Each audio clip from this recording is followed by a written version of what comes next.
2 years after I buried my only daughter, Emily, I finally returned to the secluded mountain cabin I'd purchased for her 32nd birthday. The moment I spotted her cherished tulip garden in full bloom, perfectly tended and recently watered, my hands began to tremble. Who had been living here? Then I recalled the concealed security system. I hurried to review the footage, and what I saw left me utterly frozen in disbelief. I'm so grateful you're here, listening to my story. Before we walk into that cabin together, please subscribe to the channel and write in the comments what time it is where you are right now. Your presence means everything to me. The drive from Knoxville to the Great Smoky Mountains usually takes about 2.5 hours. That crisp November afternoon, with the fall colors blazing across the ridges, I felt only the heavy burden of 2 years weighing on my heart. I'd stayed away from this place since Emily's funeral. The cabin had been my gift to her. $900,000. Perched high with breathtaking views of the mountains she adored since she was a child. Now it was simply another expense draining my savings. My financial advisor had been insistent the week before. Gavin, you have to sell it. So here I was, finally making the journey I'd delayed for 24 months. I needed to see it one final time, pack up her belongings, and say a proper goodbye. I turned onto the winding dirt road that climbed through the dense evergreens. It was just past 2 in the afternoon when I reached the entrance gate. I had to stop the car abruptly. The metal gate shone like new, freshly painted, with brand new hinges. I'd expected rust and decay after 2 years of neglect. Then I noticed the tulips. Emily's tulips. The rare hybrid bulbs that required constant attention, special soil amendments, and precise care. They were thriving, vibrant, flawless. The ground around them was rich and moist. Someone had watered them just that morning. My heart raced. Those tulips should have withered long ago. The lock turned effortlessly. The gate opened without a creak. I walked up the flagstone path, my hands shaking uncontrollably. The front door unlocked smoothly. I stepped inside and froze. The scent of fresh pine filled the air, the exact cleaner Emily always ordered from that little shop in town. The living room looked immaculate. Spotless leather couches, gleaming hardwood floors. Late afternoon sunlight poured through the windows, highlighting a vase of freshly picked mountain wildflowers on the coffee table. My chest tightened painfully. In the kitchen, I opened the refrigerator. My hands trembled violently. It was fully stocked. Milk with an expiration date only 4 days away. Fresh produce. Eggs. A container of homemade lasagna. I gripped the counter to steady myself. Someone was living here, in my daughter's cabin. Who would dare do this? How had they gained access? I was moments away from calling the authorities. My hand reached into my coat pocket. My wallet, my phone. Everything was still in the car. Then I remembered something Emily never knew about. When I'd had this cabin built, I'd installed a secret monitoring room behind a false panel in the upstairs study. Cameras covered every angle, recording continuously to a secure drive. Emily had teased me for being overly cautious, so I'd kept it hidden. But the system was still active, still watching. I glanced up at the ceiling, knowing a camera was concealed in the light fixture. If someone was residing here, the footage would reveal everything. My hands shook as I climbed the stairs to Emily's former study. I'd been inside the cabin less than 15 minutes. Yet everything felt strangely altered. The study remained exactly as she'd left it. Her desk by the large window, her beloved fountain pen in its stand, shelves lined with thriller novels. Only I knew the secret behind those shelves. I moved to the fourth shelf, ran my fingers along the underside, and triggered the hidden switch. A soft click echoed. The bookcase swung inward slightly. I pulled it open just enough to slip through. The concealed room was compact, about 10 by 10 feet. 4 dark monitors sat on a narrow workstation. When I powered up the system, the low hum filled the space. I entered Emily's birth date as the passcode. The interface loaded, displaying live views of the living room, kitchen, and master bedroom, all empty. At least for the moment. I was alone, searching for answers. I navigated to the recordings from the night before, starting at 7:30. Initially, the rooms appeared deserted. I fast-forwarded through the hours. Suddenly, on the living room feed, the front door opened and the lights switched on. A man entered with the confidence of someone completely at home. He wore a soft flannel shirt and comfortable lounge pants, the style Emily always chose for relaxing. When he turned toward the camera hidden in the wall sconce, his face became clear. Ethan, my son-in-law, my late daughter's husband. My stomach dropped. He had spent the past 2 years complaining about financial struggles, repeatedly borrowing money from me, insisting his company was failing. Yet here he was, living comfortably in Emily's cabin. But the revelation wasn't finished. Ethan dropped onto the sofa, flipped on the television, and called upstairs. "Honey, want a drink?" A woman came down the stairs, dressed in a satin robe, hair flowing freely, moving with familiar ease. When she stepped into the light from the overhead fixture, the camera captured her face perfectly. Sophia, Emily's closest friend, the one who had cried beside me at the funeral, the one who swore she couldn't bear to visit this cabin even once. Yet here she was, living with Ethan, as if the place belonged to them. I increased the volume, my hands shaking badly. Sophia brought him a plate of cheese and crackers, along with 2 glasses of red wine. She sat very close. Ethan slipped an arm around her shoulders. She rested her head against him. "This place is perfect," Ethan said, sounding completely content. "Taking care of it has been worth every effort." Sophia smiled slyly and offered him a cracker. "Definitely better than selling it quickly to that naive old man. Gavin will never figure it out. He still sees you as the grieving son-in-law and me as the loyal best friend." Naive old man. The words struck me like a physical blow. Ethan stood and began pacing. "How much longer do we have to keep this up? When can we finally transfer the deed into our names? I'm exhausted from pretending to be broke." Sophia laughed coldly. "Be patient. These things take time. We already eliminated Emily 2 years ago without leaving a single trace. Handling property paperwork is child's play." My breath caught in my throat. I replayed the sentence to confirm what I'd heard. We already eliminated Emily 2 years ago without leaving a single trace. My entire body began to shake.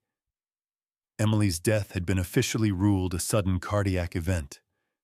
No autopsy performed. No further investigation. 2 years of unbearable grief now shattered by this casual admission. "None." "Don't say things like that out loud," Ethan warned sharply.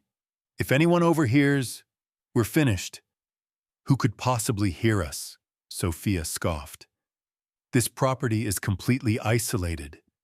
Gavin isn't coming back, and the neighbors mind their own business." Before I could process everything, the roar of an engine suddenly filled the driveway. I switched to the outdoor camera. Ethan's black SUV was pulling in.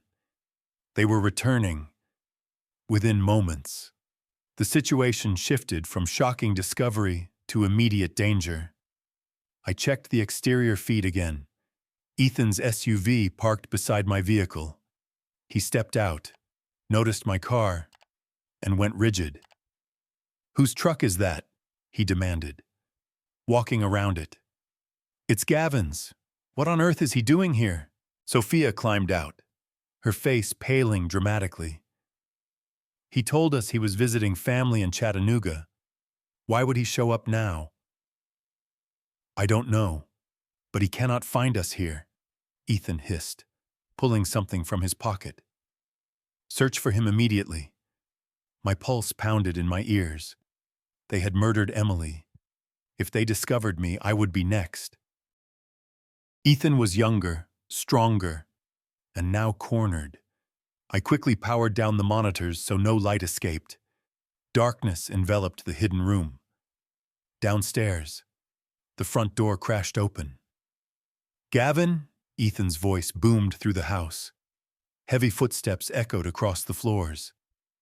"He's not down here," Sophia shouted. "Check upstairs." Terror surged through me. The small room had only one exit, back through the bookcase. They were coming. My gaze landed on the air vent high on the wall. My only possible escape. I climbed onto the desk, pried off the grate, and hauled myself into the narrow duct. Metal scraped against my skin as I crawled through dust and cobwebs. Behind me, Ethan burst into the study. "Check behind that bookcase. It always seemed odd to me." I scrambled faster, ignoring the sharp pain in my knees and elbows. The duct curved sharply. Then I spotted faint light ahead, an exterior vent leading to the rear roof. I kicked the cover out and pulled myself through onto the slippery shingles as rain began to fall. Below was a 15-foot drop. Voices shouted from inside. They had found the open vent. No time to hesitate. I lowered myself as far as possible and released. I landed hard, agony shooting through my ankle.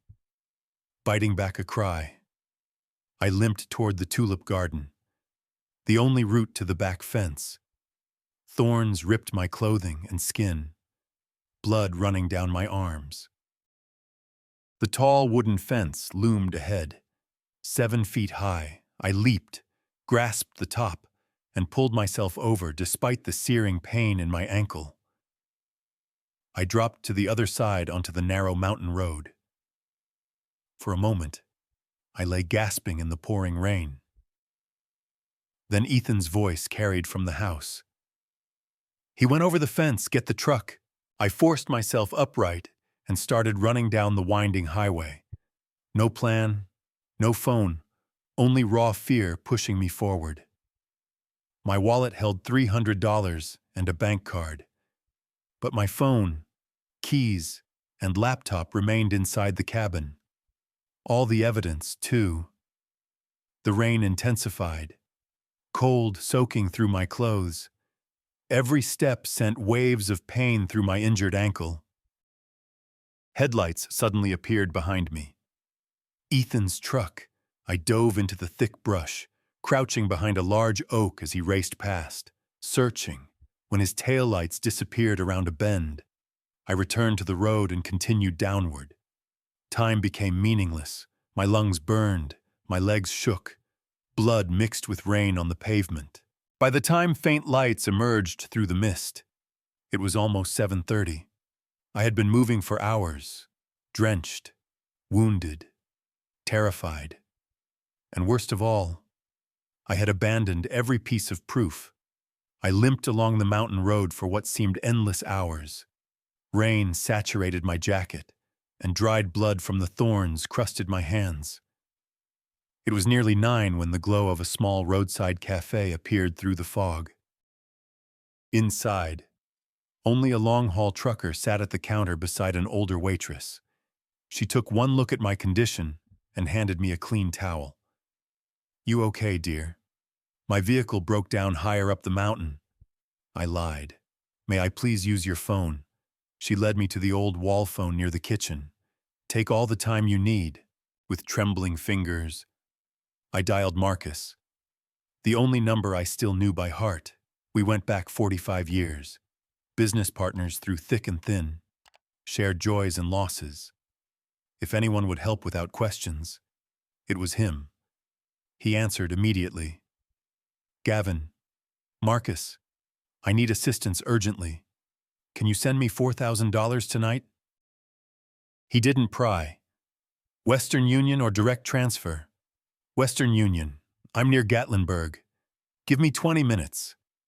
That was Marcus, loyal and decisive. I thanked the waitress, ordered hot coffee I barely touched, and waited. My new prepaid phone, purchased with cash at a nearby convenience store, vibrated exactly half an hour later. Marcus had sent the money and added a short message. Stay safe. I collected the funds, checked into the Evergreen Motel, and finally collapsed onto the bed. Sleep evaded me completely. My mind replayed the recording endlessly. Sophia's cold laugh, Ethan's smug expression. We already eliminated Emily. Morning arrived with one burning objective: gather new evidence. I visited Ridgeview Pharmacy, Emily's usual location. Tyler, the young pharmacist who had always been kind to her, appeared shocked when I entered with bandaged hands. Mr. Harper, I heard about the cabin. Are you all right? I need your help. Tyler, I said quietly, please show me Emily's prescription records for the final month before she passed. His face lost color. Sir, I can't simply... Tyler, something was terribly wrong about her death. Please. After a long pause, he glanced around the empty store and accessed her file. We stared at the screen together. This doesn't add up, he whispered. Her regular heart medication, filled faithfully for years, was suddenly discontinued and replaced with this. He pointed to an entry, an unregulated natural supplement, $500 monthly, not covered by insurance, and dangerous for her condition. Who approved the switch, I asked. He dug deeper. His eyes widened. It claims you authorized it. There's a signed consent form. I had never signed anything. He printed the document. The signature resembled mine but was clearly forged, uneven and shaky. The date fell during the week I was hospitalized with pneumonia. I couldn't have signed it. Tyler, I pressed. Do you recall who collected these prescriptions? He thought hard. A woman with long blonde hair. She claimed to be a close family friend, always paid cash. His expression darkened. She wore a silver necklace with a large S pendant. Sophia, my daughter's best friend, had poisoned her. I carefully folded the papers and tucked them away. Tyler, please keep this confidential for now. Mr. Harper, shouldn't you contact the police? Soon, I replied, because involving law enforcement immediately would give them too many advantages. Attorneys, negotiations, possible plea bargains. Ethan's wealthy family connections might reduce their sentences dramatically. Perhaps they'd serve only 8 years or fewer. No, they needed to experience the same betrayal and terror Emily felt. I now had solid evidence. But what I truly sought was real justice, and I would deliver it myself. I spent hours in the motel room studying the forged signature and Emily's name on the toxic supplement label. Afternoon light slowly faded across the worn carpet as I formulated my plan. By dusk, I knew precisely what to do. Turning them over to authorities would allow comfortable defenses, denials, and reduced charges. That wasn't enough. I wanted them consumed by paranoia, turning against each other, tasting the fear Emily must have endured as she realized those closest to her wished her dead. Around 5, I used the prepaid phone to call Ethan. My voice remained calm and practiced. He answered quickly. "Hello?" I let my tone waver, sounding frail and bewildered. "Uh, Ethan, it's Gavin. I I visited the cabin yesterday." A long silence followed. "Gavin, where are you? We noticed your truck. What happened?" "I saw her," I whispered, forcing a tremor. "I saw Emily's spirit on the porch. Watching me, I panicked and ran. A kind stranger gave me a ride down the mountain. I can't return there." Another pause. I could sense him reassessing. "Gavin, that's just grief talking," he said gently. "Your mind is playing tricks. There are no spirits." "I know what I saw," I insisted softly. "She looked so angry, like I had let her down." "You didn't let anyone down," he replied, now sounding relieved, believing I was breaking. "Where are you staying?" "With Marcus in Knoxville. I can't drive back. Could you please bring my truck to me? I'll cover your fuel." "Of course. No need to pay. We're family." Confidence returned to his voice. "I'll deliver it tomorrow." "Thank you, son." The word burned my tongue. I hung up and sat in silence. I pictured him reassuring Sophia that the old man was losing touch with reality, seeing ghosts, posing no danger whatsoever. Let them feel secure again. That night, once I was certain they believed the threat had passed, I sent the first anonymous message, using a second prepaid phone bought with cash. I typed carefully. "That natural supplement was quite bitter. Wasn't it? I watched you both at the pharmacy." I sent it, waited for confirmation, then removed the battery. I imagined Ethan's face paling as he read it, perhaps while driving with Sophia beside him, his grip tightening on the steering wheel, Sophia's panic rising as she demanded answers. Doubt would begin to fester between them. Fear would erode their partnership. Every unexpected noise, every unknown call, they would question everything, including each other. Fear is corrosive, and I had just introduced it into their lives. Over the next 48 hours, I continued relentlessly. I sent additional messages, each designed to heighten their anxiety. "Emily trusted you completely. Look what you did to her. The cameras captured everything. I kept them vague yet menacing, impossible to trace. I wanted them constantly looking over their shoulders, their once solid alliance fracturing." On the evening of the 4th day, I sat in my motel room preparing the next move. I had no way to track their locations, but I understood human nature. If I could convince Ethan that Sophia was double-crossing him, he might eliminate her himself. So I sent one final message, addressed only to Ethan. "Your partner is quietly selling the cabin out from under you.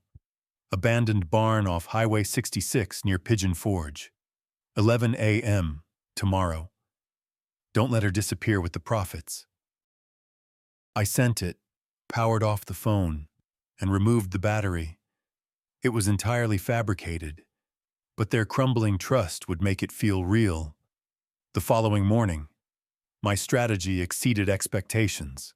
Around noon, while driving a quiet back road near the mountains, I heard multiple sirens, police cars, ambulances racing toward the main highway. I stopped at a gas station and used a payphone to call emergency services, disguising my voice. "There's been a serious accident on Highway 441 near the scenic overlook. A car went off the road." I hung up and followed at a distance. When I arrived at the scene, I parked far back and used binoculars purchased earlier. There was Sophia's gray sedan, severely damaged against a large oak tree. The front was crumpled, rain still making the road treacherous. Ethan stood nearby, drenched, clutching a crowbar. I watched him force open the driver's door and pull Sophia out. She was conscious, but clearly hurt, limping heavily, holding her side. She attempted to pull away, crying out, but he overpowered her. Though I couldn't hear the argument, his furious expression told the story. My deception had worked perfectly. Somehow he had searched her things and found something. Documents, texts, anything that confirmed his worst fears. Now he was dragging her back to what he believed was their safe haven, the cabin. I waited until emergency crews cleared the site, then followed cautiously at a distance. I knew exactly where they were headed.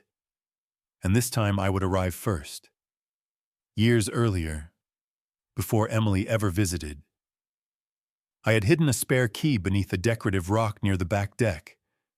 I had installed the entire security system personally, never mentioning it to her. I had always been thorough and prepared. Now that foresight would prove crucial. I glanced in the rearview mirror as the mountain road curved ahead. The rain was easing. Somewhere behind me, Ethan was speeding toward the cabin, convinced the valuable assets remained hidden there. He had no idea what truly awaited. I reached the cabin several hours ahead of them, using the hidden spare key. By the time dusk fell and another storm moved in, everything was set. The secret control room remained functional, dusty but operational. A bank of monitors displayed every room. Controls managed speakers, lighting, door locks, even the pine-scented diffuser in the hallway. When Emily once mentioned the place feeling musty, I had added it as a small comfort. Everything linked to a master tablet on the desk. I had built this system to protect her.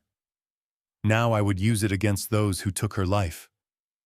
At 8:30 that evening, headlights pierced the rain. Ethan's pickup slid into the gravel driveway. I watched on the screens as he yanked Sophia from the passenger seat. She was limping severely, soaked and shivering. He pushed her inside and slammed the door, then dragged a heavy cabinet in front of it, barricading them in. Sophia collapsed onto the couch, trembling. Ethan ignored her completely. He went straight to the stone fireplace, pulled a hammer from his coat, and began smashing the surrounding wall. Thunder crashed outside. Lightning illuminated the rooms in brief flashes. I leaned closer to the monitors and initiated the first phase.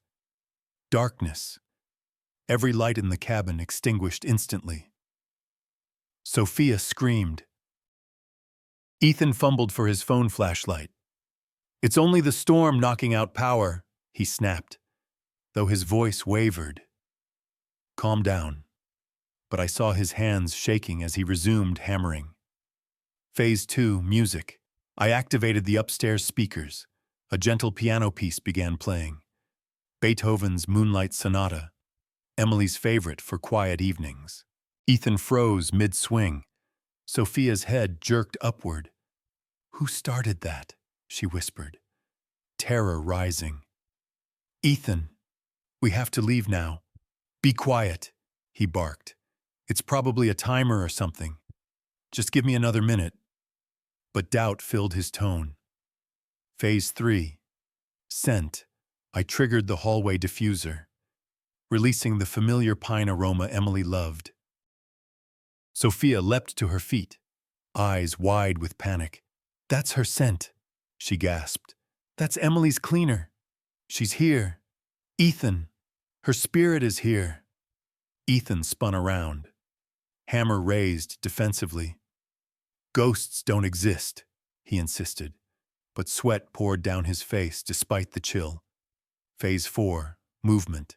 I switched to the master bedroom feed, the old rocking chair in the corner, where Emily used to read. Had a small remote motor I'd installed years ago as a playful feature.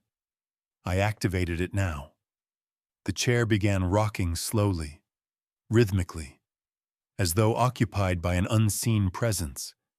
Ethan must have heard the creaking because he raced upstairs, flashlight beam dancing wildly. When he reached the doorway, he stopped dead. The empty chair rocked steadily. "No," he muttered. "No, this isn't happening." Downstairs, Sophia curled into a ball, sobbing hysterically. Phase 5, the safe. Ethan stumbled back down, face contorted with fear and fury. He attacked the wall again with desperate force. Plaster flew everywhere. Dust clouded the air until the hidden steel safe appeared behind the fireplace, complete with digital keypad. Ethan dropped the hammer and frantically entered codes. Their anniversary. Incorrect. The date of Emily's death. Incorrect. His own birthday. Incorrect. "Open," he shouted, pounding the metal. "Forget the money," Sophia wailed. "This place is haunted. We need to get out." Ethan turned on her, eyes manic. "I'm not leaving without what belongs to me." I watched calmly as he tried combination after combination, growing more frantic. He would never guess it. Only someone who truly loved Emily would know the exact time of her birth. April 8th, 4:08 a.m.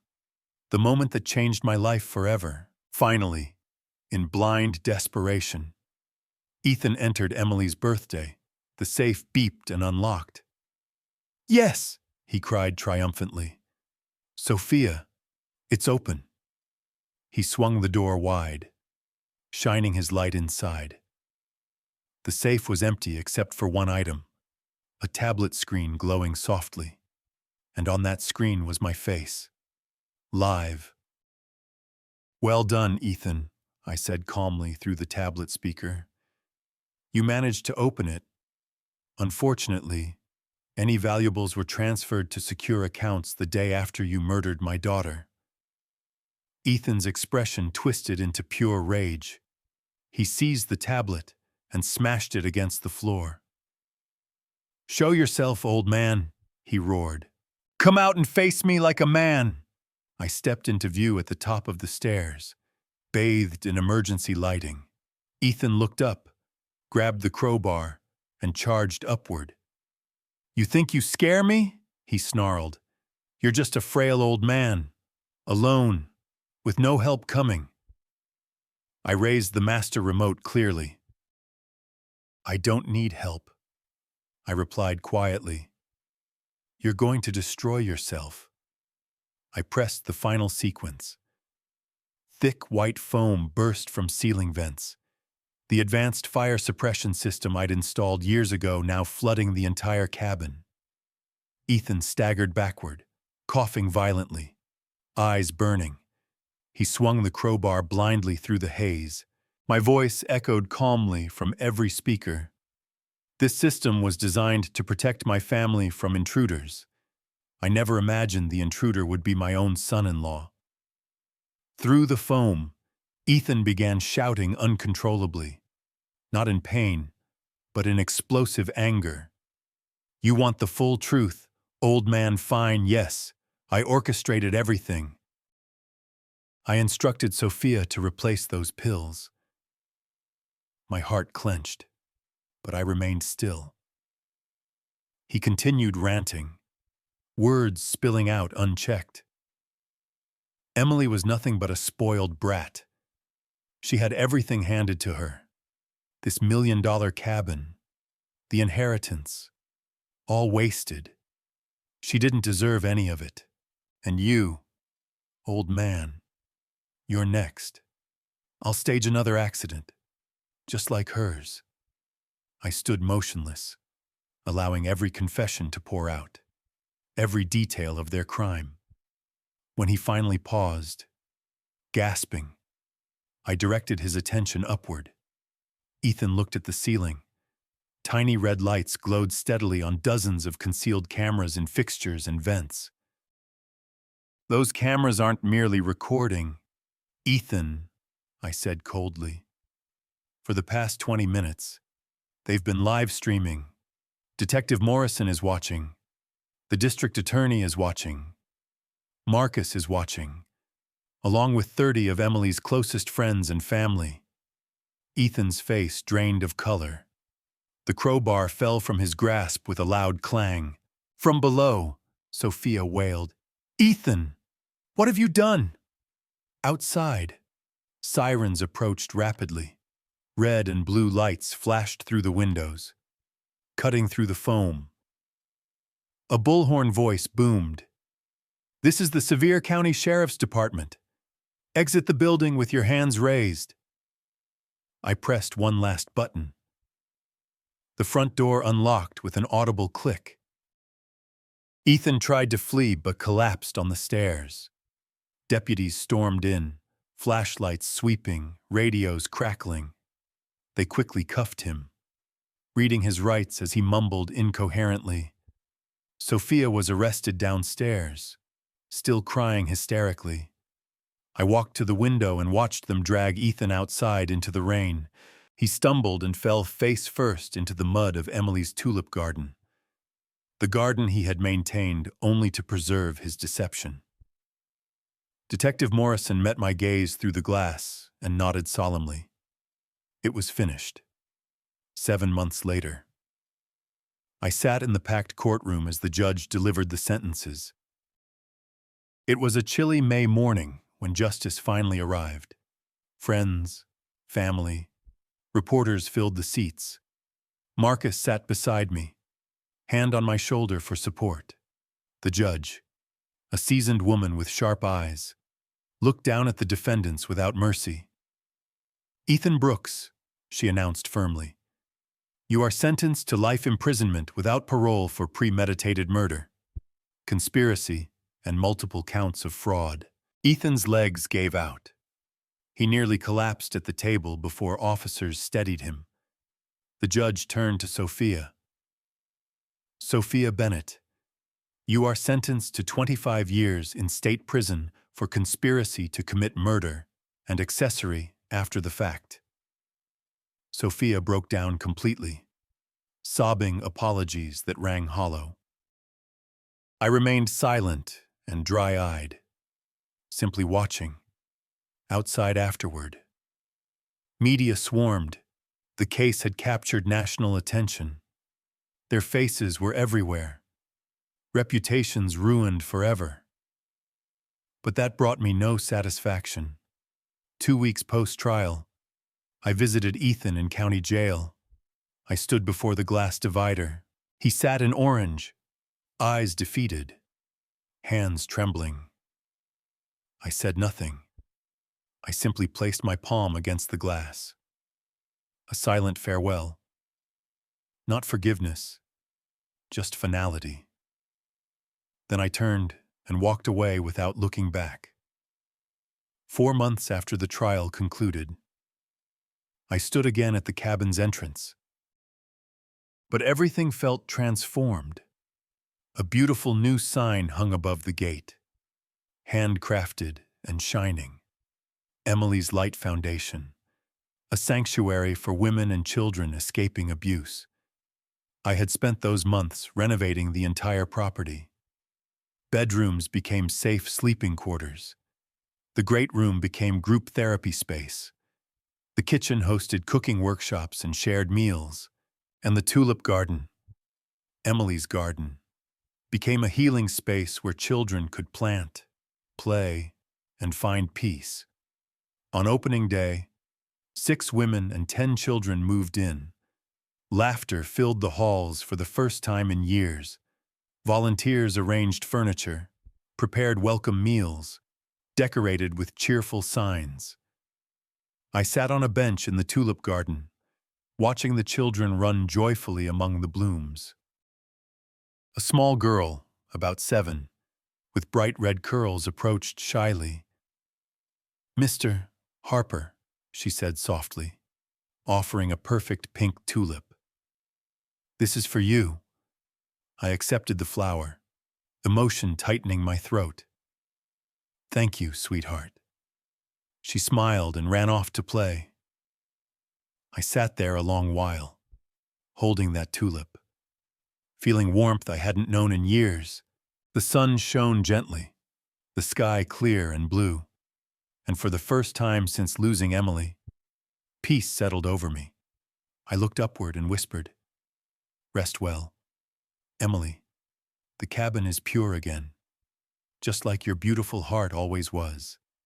Evil may seem to win for a season, but it never prevails in the end. Truth and goodness always emerge, even through the deepest mountain shadows." Looking back now, this true story taught me a painful but vital lesson I wish I'd grasped sooner. Trust, but always verify. I trusted Ethan because Emily loved him. I trusted Sophia because they had been friends since university. But I never probed deeper. I never noticed the warning signs. Don't repeat my mistake. Don't wait until tragedy strikes to protect those you cherish. If you're a parent, grandparent, or love anyone deeply, stay vigilant. Observe the people around them. Notice inconsistencies, subtle greed, relationships more focused on money than genuine care. These stories aren't merely about revenge. They are about profound regret. Regret that I didn't recognize the danger in time.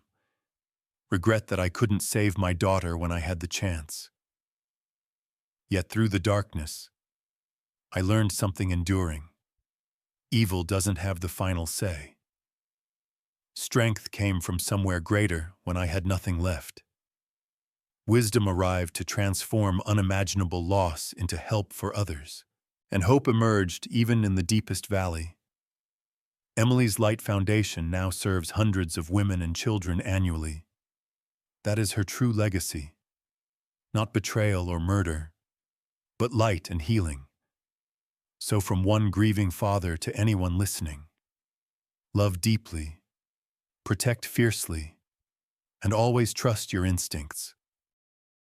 This true story is both my warning and my testimony. Justice may be delayed, but it arrives. If this account touched you, please share your thoughts in the comments below. Subscribe so you never miss another story. And if someone you know needs to hear this message, please pass it along. Your support keeps these important stories reaching others. God bless you all.